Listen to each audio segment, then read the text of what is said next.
lagi di podcast kedua kita. Masih sama di mata kuliah Filosofi Pendidikan Indonesia. Cuma materinya yang beda ya kan. Tempatnya juga beda. Sekarang jadi estetik parah. Kalau yang sebelumnya lebih ke podcast bareng-bareng tanaman gak sih? Iya. Wawasan lingkungan. Kalau sekarang kita berasa podcast beneran ya. Oke, lanjut lagi ya. Podcast kita kali ini materinya tentu berbeda sama yang kemarin. Hari ini kita mau bercerita, ngebahas tentang pendidikan yang memerdekakan pada abad 21. Sesuai ya sama zaman sekarang kita. Nah, tadi kan kita udah lihat tuh dari berbagai perspektif atau video ya, dari SD, SMP, SMA. Coba aku mau ngedenger gitu ya pendapat dari Bu Dewi. Menurut Bu Dewi tuh pendidikan di Indonesia tuh kayak gimana sih? Oke, kalau menurut aku sih pendidikan di Indonesia itu kalau dari video yang tadi itu beragam metode ya yang dilakukan guru. Nah, itu menggambarkan bahwa pendidikan Indonesia tuh makin berbenah diri. Jadi guru-guru tuh makin variatif dan inovatif dalam mentransfer materi ke peserta didik kita. Oke, aku juga mau denger nih pendapat dari Bu Selen. Gimana tuh menurut Bu Selen? Silakan, Bu. Oke, baik, sama kayak Bu Dewi nih, jawabnya mau based on video yang tadi kita udah tonton di teaser ya. Jadi saya takjub begitu karena biasa mengajar anak SMA. Dilihat di video tadi ada anak-anak SD gitu ya. Itu di SDN Polisi 1 kalau nggak salah. Itu terlihat mereka itu memiliki budi pekerti yang baik terhadap gurunya begitu. Masya Allah ya. Artinya adalah tadi bukan hanya pendidikan Indonesia yang terus berbenah diri semakin baik, kita juga harus menanamkan budi pekerti sejak dini gitu ke peserta didik, karena pendidikan Indonesia itu penting banget adanya pendidikan karakter. Itu sih menurut saya. Masya Allah ya. Oke, lanjut lagi nih. Aku masih mau ngedengar pendapat dari Bu Yusniar. Gimana sih menurut Bu Yusniar tentang pendidikan yang ada di Indonesia? Oke, kalau tadi Bu Selen dan Bu Dewi itu berdasarkan based on video ya. Kalau menurut saya sendiri pendidikan di Indonesia saat ini itu sedang menggencar-gencarkan kegiatan literasi numerasi gitu. Untuk apa? Untuk peserta didik tuh memiliki wawasan yang lebih. Oke. Jadi literasi nama Literasi dan numerasi. Ya. Kalau menurut Pak Farhan gimana? Ya, saya mau berpendapat ya tentang pendidikan Indonesia, tapi mungkin nggak dari video sih.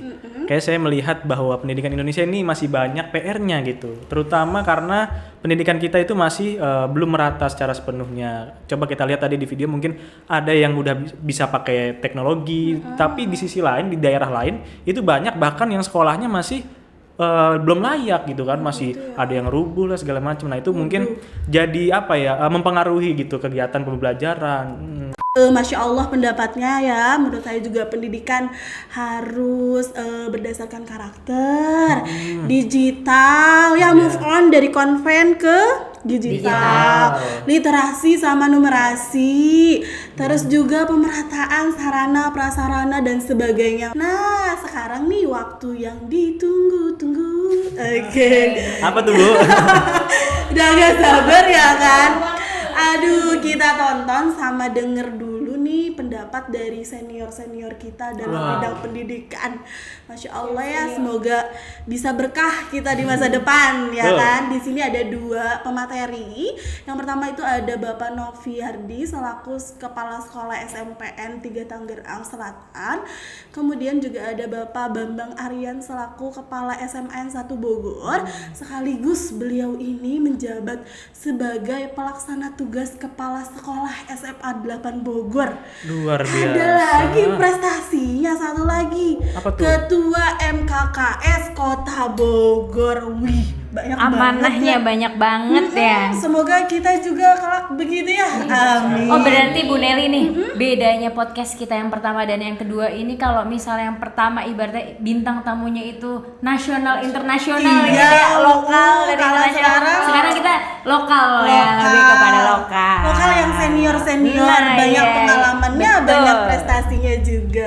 Kayaknya keren banget sih. Saya jadi penasaran kira-kira apa sih yang dari bapak-bapak ini yang dibahas gitu kira-kira. Penasaran? Penasaran banget. Penasaran? Ayo dong, kita tonton dulu pendapat-pendapat menurut senior-senior kita tentang pendidikan yang memerdekakan atau Merdeka Belajar. Yuk kita lihat dulu di layar. Oke. Di sini kita di dalam Merdeka Belajar itu, di dalam tujuan pembelajaran kita itu kepada anak kita berikan kebebasan untuk mengembangkan dirinya, mengekspresikan dirinya, yang mana pembelajaran tersebut tidak harus terfokus kepada program yang kita rencanakan, tapi biarkan kepada siswa itu sendiri mengekspresikan apa yang ada pada dirinya itu dikembangkan. Kemudian Merdeka Belajar itu siswa itu di dalam pembelajarannya tidak terfokus kita harus di dalam kelas saja. Kita bisa memberikan keleluasaan, bisa pembelajarannya kita berikan kesempatan keluar, mencari inspirasi yang berhubungan dengan pembelajaran yang kita berikan. Maknanya bukan berarti bebas semaunya, tetapi mereka belajar bagaimana para pendidik dan tenaga kependidikan melayani kebutuhan siswa sesuai dengan karakteristik siswa dan apa yang dibutuhkan, sehingga mulai dari model pembelajaran, metode, strategi pembelajaran itu disesuaikan dengan kebutuhan siswa. Misalnya tentang gaya belajar siswa seperti apa? Apakah auditory, audiovisual, ataukah memang kinestetik? Nah, itu kita harus benar-benar memaknai itu semua sehingga tujuan pembelajaran tercapai. Apa yang dibutuhkan oleh siswa tercapai gitu. Itu salah satu contoh ya. Yang lainnya tentu akan berdampak kepada konten materi. Nah, sehingga nanti ada kolaborasi antara beberapa guru mata pelajaran yang bisa dikemas menjadi sesuatu dan bisa ditangkap oleh siswa berdasarkan kebutuhan tadi gitu. Udah pada nonton kan? Sudah Seru dong tadi ngedengar pendapat-pendapat dari bapak-bapak senior kita. Nah, kita tadi udah dengar pendapat mereka mengenai pendidikan yang memerdekakan atau Merdeka Belajar. Pendapat mereka ini serupa ya, tapi tak sama. Coba nih Pak Farhan nih, kan Pak Farhan nih kenal nih sama Pak Noviardi ya. Gimana tuh menurut Pak Farhan tanggapannya terhadap pendapat Pak Noviardi? Oke, jadi di sini saya meng-highlight ya dari pendapat Pak Noviardi ada 2 poin sih. Jadi yang menurut beliau itu bahwa pendidikan siswa itu bisa dibebaskan gitu ya, dibebaskan, dimerdekakan tanpa harus terpaku dari program-program sekolah yang sudah dicanangkan begitu. Jadi siswa dapat bisa berekspresi dengan leluasa, siswa dapat bebas berpendapat seperti itu. Kemudian yang kedua, bahwa siswa itu tidak terpaku hanya belajar di kelas. Jadi siswa itu bisa belajar di mana saja, kapan saja, ketika pembelajaran di sekolah ya tentunya. Dan itu jadi bisa lebih mengeksplor dirinya lebih luas lagi begitu, Bu. Oke, Masya Allah ya, Merdeka Belajar berarti kita sebagai guru itu harus kreatif ya kan, terus berinovasi juga tentang bagaimana cara merancang pembelajaran yang memberikan ruang untuk berekspresi bagi peserta didik. Yang penting jangan cuma di kelas aja ya kan. Iya, bener banget nih, setuju banget ya. Jadi karena kalau di kelas bisa boring kan ya, bored gitu ya, bored di kelas.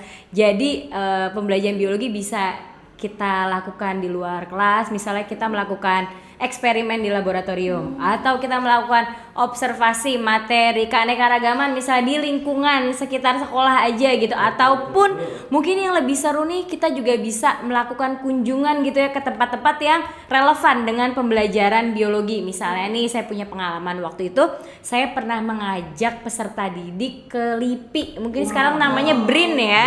Nah yang di situ tuh banyak banget laboratorium khusus, gedungnya aja satu-satu gitu. Kita ke gedung zoologi di sana. Jadi di situ anak-anak benar-benar melihat banyak sekali spesimen-spesimen fauna khususnya gitu. Jadi belajarnya tuh lebih bermakna. Mereka juga jadi tertarik begitu. Setuju banget sih ya. Jadi pembelajarannya tuh nggak boring, menyenangkan, bisa kunjungan, apalagi jalan-jalan ya kan, gurunya senang, siswa pun senang, pembelajarannya bermakna juga. Aduh, udah double kill dah itu mah. Oke, nah Bu Selen kan kenal Pak Bambang Nah, ya? betul sekali. Kira-kira kenalannya di mana nih? Sudah kenal beliau ini memang dari kecil, saya kecil gitu kan. Jadi beliau ini bertugas atau dinas di sekolah yang sama dulunya sama ibu saya. Kemudian beliau pindah tugas ke sekolah lain gitu yang sampai sekarang beliau di SMA 1 Bogor gitu ya sebagai kepala sekolah, dan kembali ke sekolah SMA 8 itu untuk menjadi PLT kepala sekolah gitu. Nah sebenarnya kenalnya di situ singkatnya sih. Oh, begitu. Gitu. Kebetulan banget nih. Jadi ternyata Pak Bambang itu suaminya dari Kapolri saya. Oh, kirain suami saya apa beneran? Suami masa depan saya. Pak Prodi saya waktu ke kampus, kayaknya sama Pak Bambang. Saya pas ngeliat tadi videonya, ini mah nggak asing. Gak asing ya, Bener. mukanya samar-samar Dunia gitu. sama-sama sempit ya. Dunia sempit seperti jodoh saya dekat. Siapa tahu yang nonton ini ada salah satu jodoh saya. Amin. Jadi Merdeka Belajar menurut Pak Bambang tadi kan banyak nih. Menurut Bu Selen gimana pendapatnya? Tanggapan Pak Bambang tadi ya. Nah, saya suka banget nih ya tanggapan Pak Bambang yang bilang kalau misalnya Merdeka Belajar itu bukan berarti bebas semaunya begitu. Jadi sebenarnya Merdeka Belajar itu lebih kepada bagaimana nih pendidik dan tenaga pendidik melayani kebutuhan peserta didik gitu ya. Kebutuhan akan apa?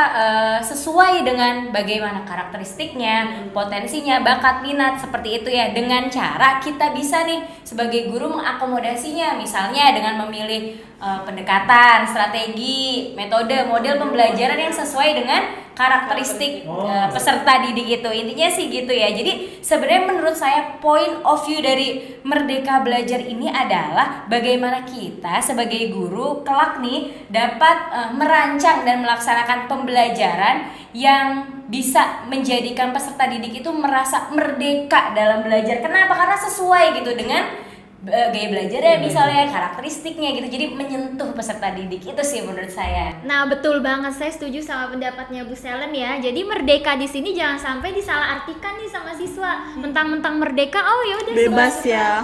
Suka-suka mau kapanpun datang ke sekolah, kapanpun ngumpulin tugas, ternyata tidak seperti itu. Tapi sesuai judulnya Merdeka Belajar. Berarti kan merdeka di sini bebas dalam belajarnya. Mau dengan cara apapun sesuai karakteristik mereka, sesuai kebutuhan mereka untuk meraih pemahaman mereka sendiri.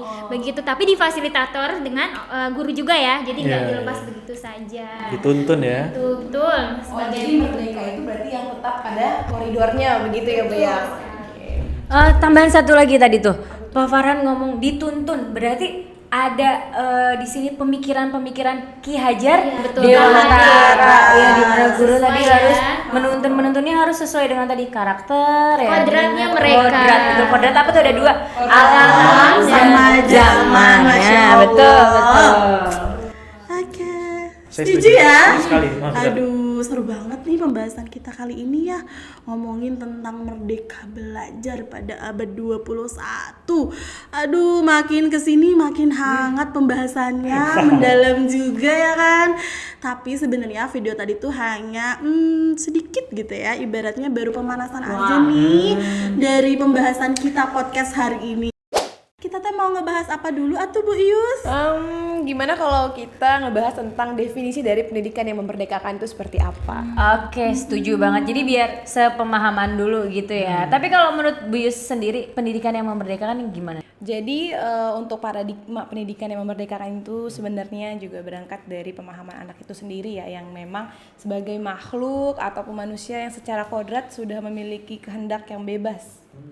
Jadi dia diciptakan sempurna dengan akal, emosi gitu, dan keseluruhan potensinya. Jadi berarti seperti memanusiakan manusia anak itu. Nah, berdasarkan dari pemikiran Ki Hajar Dewantara, jadi pendidikan yang memerdekakan itu secara lahir dan juga batin untuk membentuk karakter anak yang memang Lahir batin ya. mandiri begitu. Jadi sadar, jadi anak itu dituntut untuk sadar akan hak dan juga kewajibannya sebagai anggota masyarakat begitu. Jadi sehingga nanti seorang anak itu bisa berpartisipasi dan juga berkontribusi nih dalam masyarakat sesuai dengan kodrat dan juga jati dirinya. Itu menurut saya. Gimana kalau menurut Bu Dewi? pendidikan yang memerdekakan ya. Nah, menurut saya pendidikan yang memerdekakan itu adalah yang bertujuan membuat setiap siswa itu belajar dengan nyaman dan tidak harus di dalam ruang kelas. Jadi bisa di mana aja, itu berarti diferensiasi lingkungan belajar ya. Jadi anak-anak itu tuh akan menjadi antusias, bahagia, tanpa tekanan, tanpa paksaan, dengan tujuan belajar sesuai dengan kebutuhan dan karakteristik mereka, gitu ya. Jadi nanti sesuai harapan hidupnya dan menjadikan anak pembelajar sepanjang hayat atau lifelong learners. Jadi mereka nanti di masa depan ada tantangan baru, mereka bisa mempelajari sendiri gitu ya. Itu harapannya ya. Betul, itu harapan dari pendidikan yang memerdekakan tadi, dan terus berupaya mengembangkan dirinya, begitu menurut saya. Nah sekarang kita udah satu perspektif ya, pemahaman gitu, satu pemahaman ya tentang pendidikan yang memerdekakan. Jadi tadi ada yang harus berkarakter sesuai karakternya, terus belajar sepanjang hayat dan lain sebagainya. Coba kira-kira ada contoh realnya nggak sih, sesuai banget gitu secara kenyataan, bahwa kebijakan apa sih yang dilakukan untuk memerdekakan peserta didik gitu, pembelajaran yang memerdekakan? Coba Pak Farhan, ada contoh nggak sih? Oke, saya coba ya. Jadi begini, untuk mengembangkan peserta didik, memerdekakan pembelajaran dari peserta didik itu, kita bisa menciptakan pembelajaran yang bahwa peserta didik ini sebenarnya bisa loh gitu. Jadi punya anggapan bahwa siswa itu sebenarnya bisa gitu. Jadi jangan sampai kita punya anggapan siswa itu sebagai orang yang mungkin harus kita suapi terus gitu. Jadi kita harus punya anggapan seperti itu, bahwa siswa itu bisa dan juga dia mandiri gitu belajarnya. Dia bisa berkolaborasi gitu. Kemudian itu ya tadi satu pertama. Yang kedua, bahwa si anak-anak ini harus terlibat aktif. Maksudnya apa sih? Jadi terlibat aktif itu siswa itu terlibat itu untuk menentukan tujuan pembelajarannya begitu. Kemudian juga untuk menentukan bagaimana cara belajarnya, kemudian bagaimana penilaiannya. Jadi di sini siswa terlibat gitu. Kira-kira siswa itu belajarnya nanti apa, tujuannya seperti apa, evaluasinya seperti apa begitu. Jadi proses belajarnya itu bisa lebih direfleksikan gitu, kira-kira bagaimana. Terus yang ketiga, bahwa sekolah itu harus menciptakan lingkungan yang mendukung gitu pembelajarannya, kemudian menunjang inovasi, kemudian juga bisa membuat ruang supaya siswa itu dapat berekspresi juga gitu. Dan guru itu harus menciptakan ibaratnya bisa melakukan scaffolding gitu. Scaffolding tahu kan ya? Ya, jadi dia guru itu harus membantu gitu ya, membantu siswanya menuntun supaya nanti dapat mencapai kemandiriannya. Nah, nih kan kita sekarang nih hidup di abad 21. Zaman milenial. Zaman now. Pasti dong ada perbedaan antara siswa yang zaman now sama zaman kita sekolah dulu. Kalau Bu Dewi, aduh dulu zaman apa tuh? Kalau saya sih adalah peneluran dari generasi X mepet Y. Waduh. Kalau Bu Selen? Alhamdulillah saya ada di generasi yang nggak mepet-mepet ya. Saya ada di generasi Y gitu ya. Buyus apa? Milenial aja lah. Ngaku-ngaku ya Anda. Kayak kalau Pak Farhan? Nggak tahu ya zaman apa. Kayaknya generasi Z sih. Oh ya, berarti mohon maaf, bisa terlihat ya perbedaannya. Kita bervariasi ya. Kan Bhinneka Tunggal Ika. Berdiferensiasi ya. Coba Bu Dewi, pas zaman Bu Dewi sekolah di X mepet itu gimana ya? Kenapa nanya saya nih, mohon maaf ya, karena saya jadul gitu. Baiklah, ya saya akan jawab ya pertanyaan itu. Jadi dulu ya, mohon maaf nih, kalau zaman saya sekolah nggak kayak sekarang gitu ya. Kalau sekarang kan apa-apa bawa HP, apa-apa di HP. Nah zaman dulu mah boro-boro gitu ya. Kalau zaman sekarang kan semua ada di HP, berarti smartphone ya namanya. Kalau dulu itu tuh boro-boro, itu HP cuma bisa buat nelpon. Boro-boro smart. Nah sekarang itu HP udah bisa buat segalanya, termasuk buat belajar gitu ya. Jadi kalau kita nggak manfaatin sayang banget sebenarnya kayak gitu. Jadi intinya kalau HP itu ada peluang, nah berarti gitu ya di zaman sekarang. Nah jadi saya mau kenalin istilah, kalau saya tuh sebagai yang pas lahir itu belum kenal HP, itu namanya digital imigran. Gitu ya, imigran berarti hasil pindah ya, pindahan. Sedangkan gitu ya. kalau anak yang brojol zaman now, nah berarti Pendatang digital. gitu, Iya, Bu. pendatang. Nah, Sedangkan kalau anak zaman now namanya digital native. berarti yang memang dari lahir brojol udah kenal HP. Karena sekarang kayaknya anak itu nggak perlu kita ajarin teknologi, dia dikasih Bisa aja sendiri, pasti bisa, betul. gitu ya. Itu karakter Jangankan gitu, digital baru native. lahir udah dibuatin IG sama orang tuanya. Iya ya kan? betul. Kayak siapa Anak ya? saya juga jangan lupa ya, tolong di follow @alekinar, oke. Padahal yang bikin bukan Aleanya, emaknya gitu kan. Tapi itu karena sudah ada HP di sekelilingnya. Nah, kayak bener. gitulah. Jadi perbedaannya tuh lumayan ya antara Lumayan digital ya. native dan digital imigran.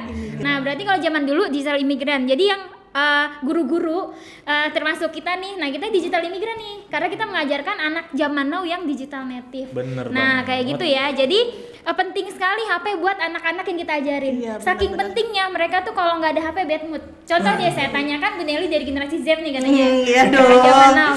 Aku adalah digital native. Mending, iya digital native betul. Mending ketinggalan HP apa mending ketinggalan dompet? Menurut aku sih ketinggalan dompet Coba aja bayangin. kali ya. Nah, betul. Kalau ketinggalan HP sedih kan? Sedih. Dibanding ketinggalan dompet. Kalau ketinggalan dompet bisa minjem. Mati gaya ya Mati kalau gaya. nggak ketinggalan handphone. Nah, zaman sekarang bayar apa-apa lewat HP. Iya nggak Ya, sih? benar. Nggak perlu tuh dompet ketinggalan juga nggak masalah. Ada di HP bayar apa-apa di Dompet HP. digital Iya, ya. benar-benar. Itulah pentingnya HP di zaman sekarang. Beda zaman, beda generasi ya. Jadi bisa dibilang kalau murid-murid PPL kita nanti itu termasuk ke dalam digital native Native, ya. iya. Karena termasuk ke dalam generasi Z ya, generasi generasi yang- milenial. Mohon maaf nih orang Sunda. Aduh.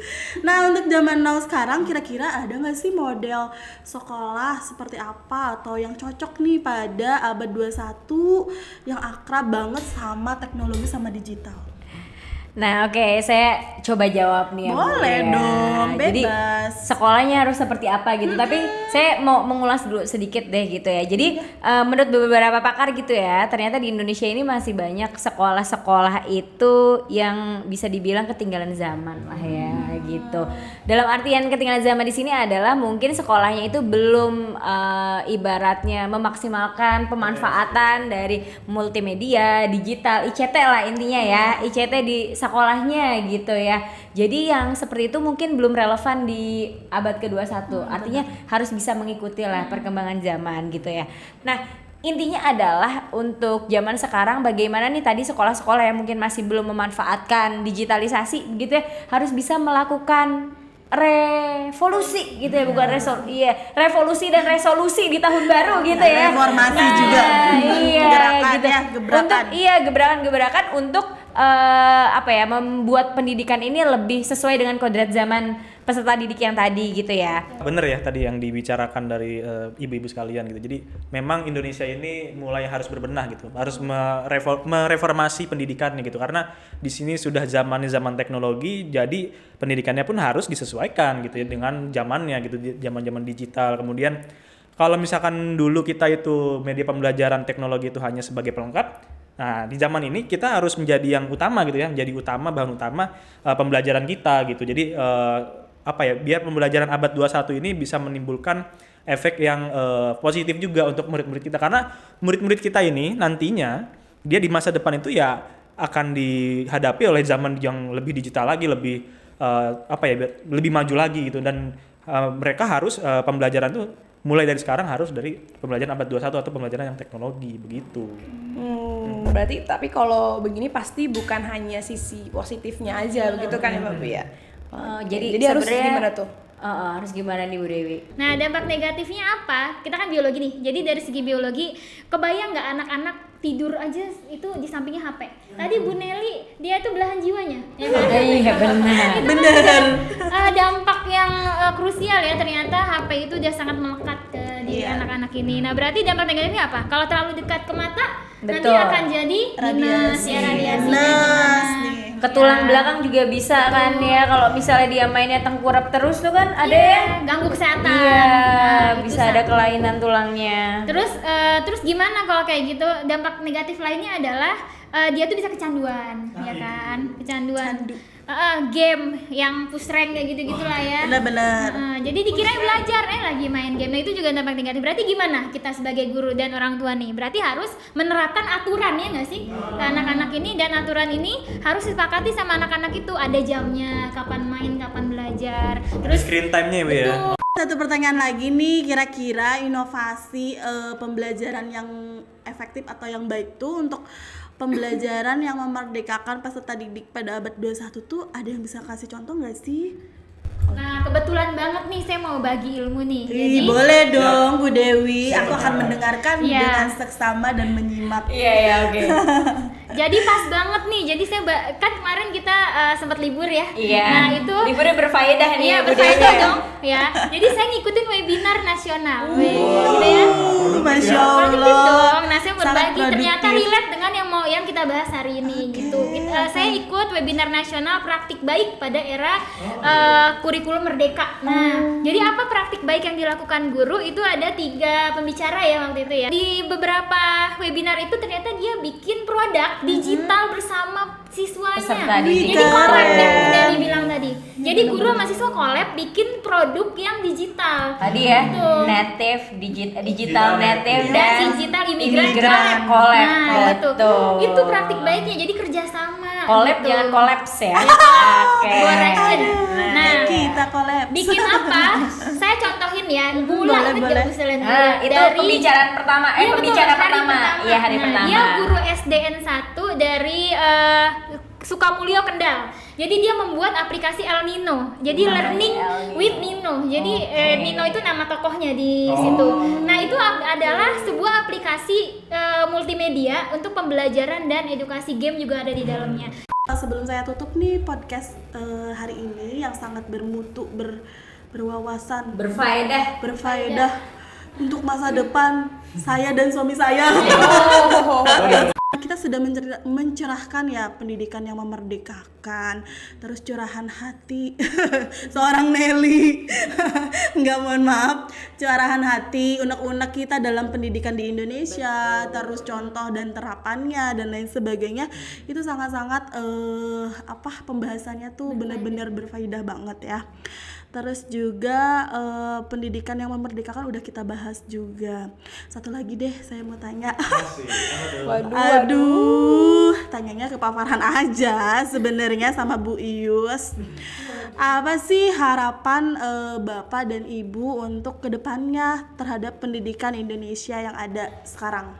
Siapa dulu nih Pak? Saya dulu ya. Oh iya, oke. Saya sih punya harapan ya, jadi pendidikan kita itu lebih maju lagi, pendidikan yang benar-benar memerdekakan. Jadi tidak hanya sebagai konsep ya, tidak hanya sebagai ide semata, tapi juga benar-benar bisa diimplementasikan, bisa dirasakan juga manfaatnya oleh guru maupun murid gitu ya. Jadi benar-benar pendidikan yang memerdekakan dan juga bisa menerapkan pembelajaran abad 21 juga gitu ya. Karena kita tahu tadi ya mungkin yang di awal pemerataan gitu, itu lebih baik lagi gitu. Jadi pembelajaran dia lebih baik lah ibaratnya gitu. Oke, lebih baik lagi ya masa depan kita. Kalau Bu Yus. Oke. Kalau untuk saya pribadi harapannya mungkin kedepannya untuk pendidikan Indonesia ini bisa lebih menyesuaikan dengan pendidikan tadi ya yang 2, sesuai dengan kodrat alam dan juga kodrat zamannya. Kalau menurut saya sendiri, kalau 2 itu udah terpenuhi, insya Allah kedepannya peserta didik kita ini akan Merasa merdeka merasa tadi dalam merdeka belajar. dalam belajar, kemudian akan mengikuti perkembangan dirinya gitu. Jadi dia menemukan jati dirinya gitu. Sebagai seorang anak itu harus bagaimana, atas tanggung jawabnya sebagai seorang anak itu bagaimana, dan terus berkelanjutan hingga generasi berikutnya. Seperti itu sih kalau harapan Sepanjang saya. hayat ya. Iya. Mudah-mudahan segala harapan yang diutarakan sama Pak Farhan sama Bu Ius bisa terwujud, harapan kita juga. Betul, ya. karena harapan harus selalu ada ya. Betul, Harusnya tidak boleh mati. Jangan mati. Penuh Belum dengan menikah harapan. soalnya. Oke, Curcol semoga terus. semoga harapan kita semua bisa terwujud di masa yang akan datang. Amin. Pendidikan Indonesia membawa keberkahan, kebaikan, gebrakan yang benar-benar tadi ya, revolusi yang meledak gitu ya. Oke, amin. Allahumma amin. Aduh, sudah cukup podcast kita hari ini. Sampai jumpa lagi di podcast selanjutnya. Ditunggu terus, stay tune terus ya para fans kita dan penonton setia kita. Jangan lupa sama podcast kita nih. Oke, ayo kita undur diri ya. Yuk. Bareng-bareng yuk. salam dulu kali ya. Boleh. Oke, yuk. Bye-bye. Assalamualaikum warahmatullahi wabarakatuh. Dadah. Bye. Sampai jumpa.